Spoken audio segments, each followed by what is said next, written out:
வாய்க்குள் மென்ற அரிசியில் எந்த ஜாதிக்காரன் கைப்பட்டதோ, ஏப்பம் விட்ட சுத்தபத்த உணவு எந்த ஜாதிக்காரன் விளைய வைத்ததோ, ஜாதிகள் இல்லையடி பாப்பா என்று கூறிய பாரதியையும் எந்த ஜாதிக்காரன் என தேடுகிறது உலகம்.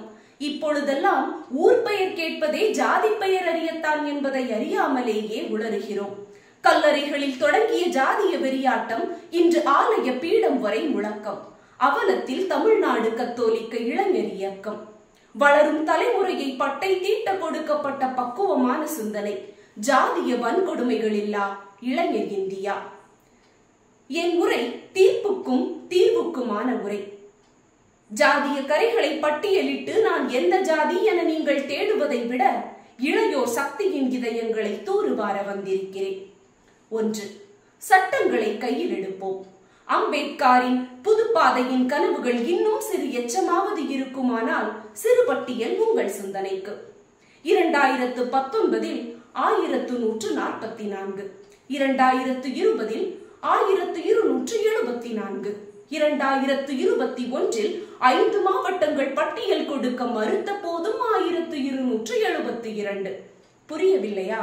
ஜாதிய வன்கொடுமைகள் தமிழகத்தில். இவற்றுள் 5 முதல் 7% மட்டுமே தண்டனை வழங்கப்பட்டது.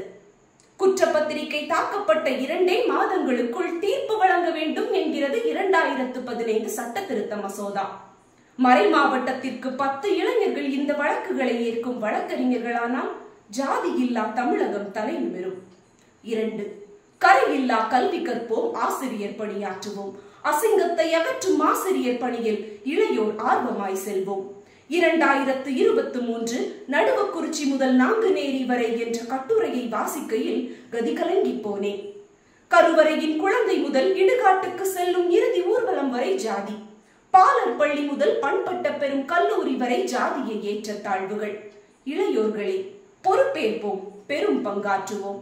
ஜாதிய மறுப்பு பள்ளி வளாகங்களை உருவாக்குவோம்.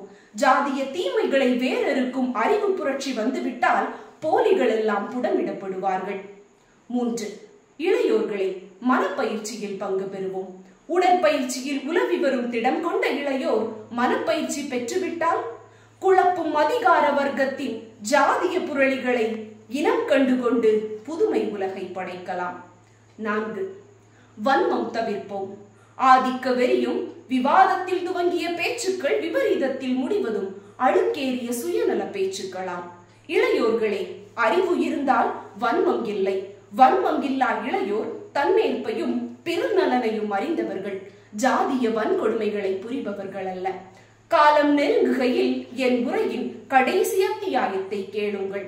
சாளரங்களை திறந்து விடுங்கள், சுத்த காற்று உள்ளே வரட்டும் என போர் முழக்கம் செய்த 2ஆம் வத்திக்கான் சங்கத்தின் கடைசி விழுதுகளே.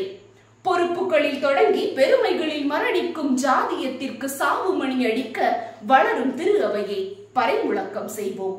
எரித்தளல் ஏந்தி இணைந்த கரங்களால் உறுதி ஏற்போம். ஜாதிய மறுப்பும் ஜாதி துறப்பும் எங்களின் உயிர் மூச்சாய் நம் நாட்டை சுத்தப்படுத்தட்டும். நன்றி.